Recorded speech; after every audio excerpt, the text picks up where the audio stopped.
in the very center of danger and threat and terror. In the very city where Jesus was taken from them, beaten, tortured, and put to death, the breath of God enters into their lungs.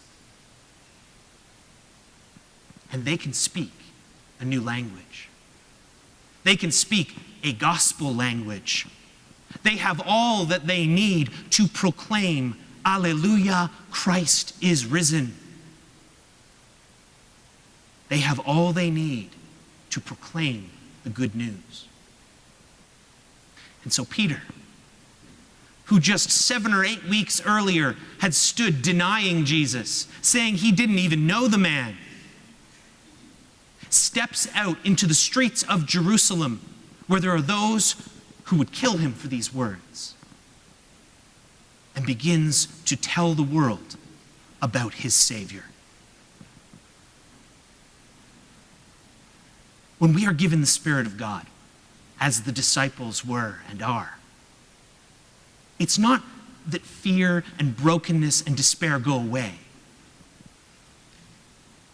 Because we're human and we experience those things.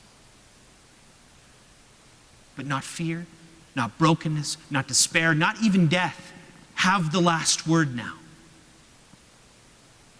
The death and resurrection of Jesus changed everything. And the descending of the Spirit empowers us and equips us and gives us all that we need to testify and witness to what has happened in the world, what God has done. So regardless of whether it is me bringing my son to the font or one of you bringing your children there,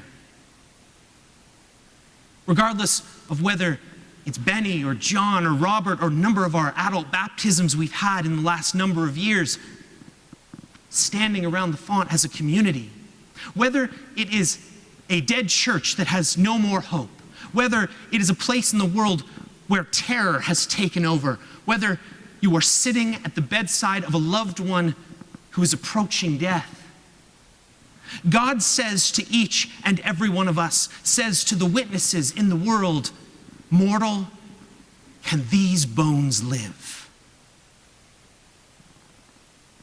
He says, mortal, prophesy to these dry bones.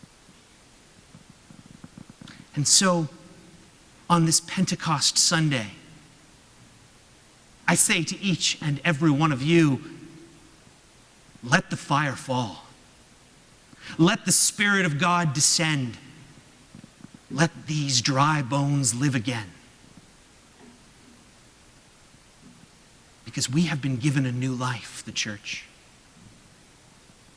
We have been given the Spirit of God.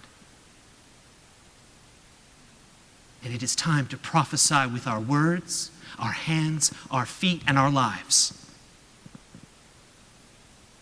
Because on this last day of the Easter season, I say to you once more, Alleluia, Christ is risen. The Lord is risen indeed. Alleluia.